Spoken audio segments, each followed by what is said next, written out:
Canada के वजीर आजम Justin Trudeau ने अचानक मुस्ताफी होने का ऐलान कर दिया है। वो लिबरल पार्टी की क़यादत भी छोड़ रहे हैं। आज कनाडा के वजीर आजम जस्टिन ट्रूडो चले गए। एक इतनी बड़ी इकोनॉमी, दुनिया की सबसे बड़ी जमहूरियत, डेमोक्रेसी और दुनिया के एक सबसे बड़े लीडर नरेंद्र मोदी के साथ ये जो उन्होंने एक झगड़ा खड़ा किया, इस वजह से उनका ये डाउनफॉल है। और उनसे पूछा कि ऑपोजिशन ने ट्रूडो के खिलाफ जो महाज बनाया था उसका एक नतीजा तो आ गया। जस्टिन ट्रूडो ने रिजाइन कर दिया है और ये एक अच्छी खबर है भारत के लिए। फिर ये हुआ कि वहाँ पे महंगाई और प्रॉब्लम्स और अपनी पार्टी के अंदर क्रैक्स पैदा होने शुरू हुए और उनके जो इक़्तिदार पे जो आखिरी कील ठोंकी अगर किसी ने, यही कहते हो कि बस जिनने भी मोदी साहब ने पंगा लिया फारग हुआ है। जस्टिन ट्रूडो का डाउनफॉल स्टेज सेट किया है उनकी उस लड़ाई ने जो उन्होंने इंडिया और प्राइम मिनिस्टर नरेंद्र मोदी के साथ लड़ी। ये बात कही जा रही है। बड़ी बात है, कनाडा के प्राइम मिनिस्टर ने को पहला झटका दे दिया।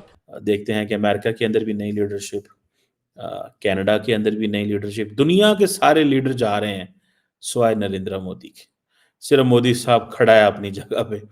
ये क्या सिलसिला है? ये क्या कोई नई वारदात है? और उनकी पार्टी के कुछ और लीडर्स की तरफ से उनके ऊपर ये प्रेशर डाला जा रहा था कि आपने कुछ इश्यूज को सही तरीके से टैकल नहीं किया, जिसमें उनके ऊपर ये प्रेशर था कि आपने इंडिया के साथ रिलेशंस को सही नहीं रखा। हेलो फ्रेंड्स, जय हिंद। हिंदुस्तान स्पेशल में आपका स्वागत है। दोस्तों, पिछले करीब 1.5 साल से भारत के खिलाफ मोर्चा खोले बैठे कनाडा के प्राइम मिनिस्टर जस्टिन ट्रूडो ने सोमवार को आखिर अपने पद से इस्तीफा दे दिया। ट्रूडो ने काम ही ऐसा किया था जिसके चलते उसी पार्टी के नेता एक एक करके जस्टिन ट्रूडो के दुश्मन बन बैठे। पहले भारत से पंगा और फिर अमेरिका के होने वाले नए राष्ट्रपति डोनाल्ड ट्रंप के सख्त तेवरों के बीच ट्रूडो को अपना पद छोड़ना पड़ा। अब बड़ा सवाल यह है कि क्या प्राइम मिनिस्टर पद छोड़ने के बाद भारत और कनाडा के बीच संबंध सुधर जाएंगे? इस बात की संभावना काफी हद तक होती हुई नजर आ रही है। दरअसल जस्टिन ट्रूडो खालिस्तानी समर्थक के नाम पर अपने देश में अल्पसंख्यकों के बीच खूब पैंट बैठाने की उम्मीद कर रहे थे। हालांकि इसके उल्ट बहुत संख्यक कनाडाई लोग अलगाववादियों का समर्थन के कारण ट्रूडो से नाराज हो गए।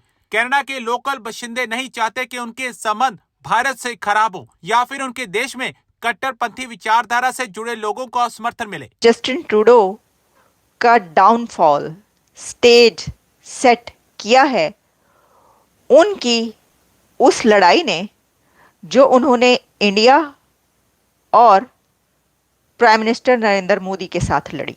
ये बात कही जा रही है कि जस्टिन ट्रूडो का ये डाउनफॉल या उनकी पॉपुलैरिटी का कम होना, एक तो इंडिया के साथ उनकी जो लड़ाई चलती रही, उनकी एलिगेशंस भारत के साथ जो रहीं और वो कभी कोई बात करते रहे, कभी वो भारत के हक में स्टेटमेंट देते रहे, लेकिन साथ ही नेक्स्ट फ्यू आवर्स में उनकी स्टेटमेंट्स ही आ जाती थी कि वो कहते थे कि जो कुछ चल रहा है, जो कत्ल की खबरें थीं और दोनों कंट्रीज़ के बीच जो डिस्प्यूट रहा, जो कॉन्फ्लिक्ट रहा, उसके ऊपर उनकी एक और खबर आ जाती थी। यानी इस तरह के हालात रहे कि जस्टिन ट्रूडो बैक फुट पर जाते नजर आए कई बार, लेकिन उन्होंने ये लड़ाई तब भी नहीं छोड़ी और फिर वो इस मामले को उठाकर अमेरिका लेकर आए।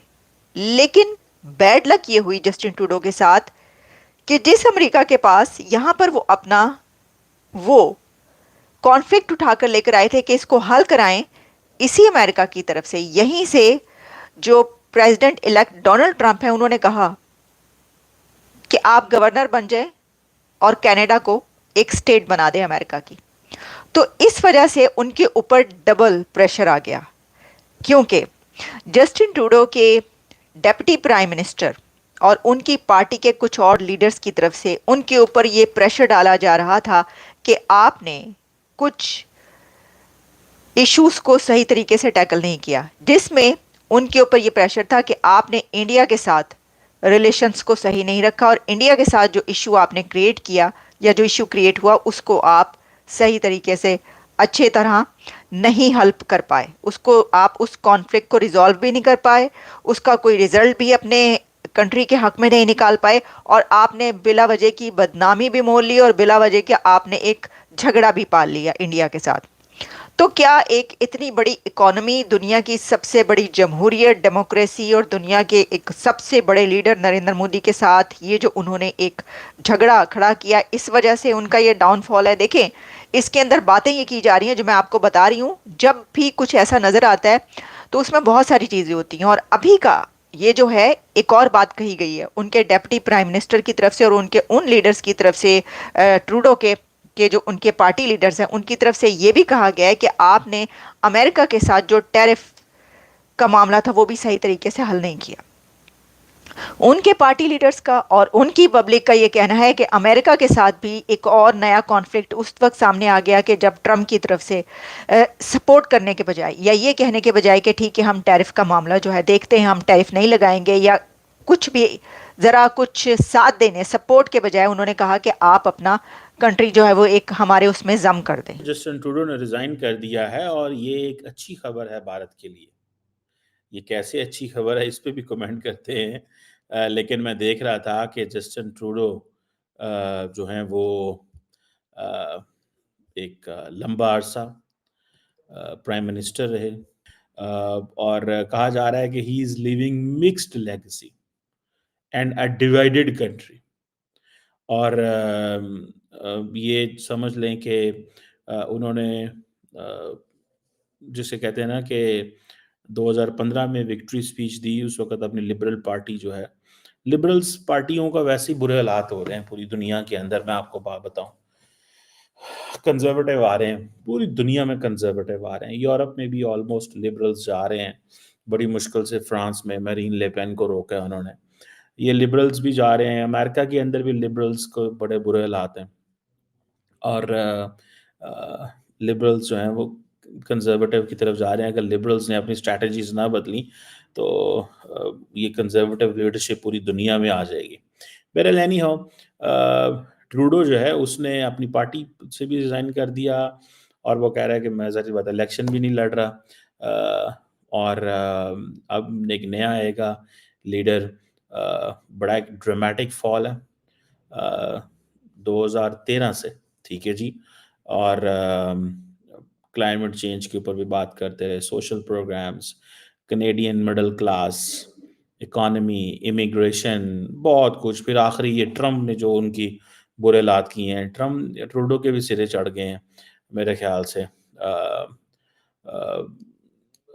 लेकिन वो जिसे कहते हैं ना कि आप एक दफ़ा एक लीडर से तो जान छुड़ा लेते हैं, लेकिन जब नई लीडरशिप आती है तो उनके सामने भी बड़े लंबे चौड़े चैलेंजेस होते हैं। मैं जैसे आपको बता रहा था कि इंडिया के लिए बड़ी मज़े की बात हो गई है। उसके लिए बहुत सारे लॉजिक है, उसके ऊपर मैं बात करूँगा, क्योंकि हम इसको देखते हैं कि अमेरिका के अंदर भी नई लीडरशिप, कनाडा के अंदर भी नई लीडरशिप, दुनिया के सारे लीडर जा रहे हैं सिवाय नरेंद्र मोदी के।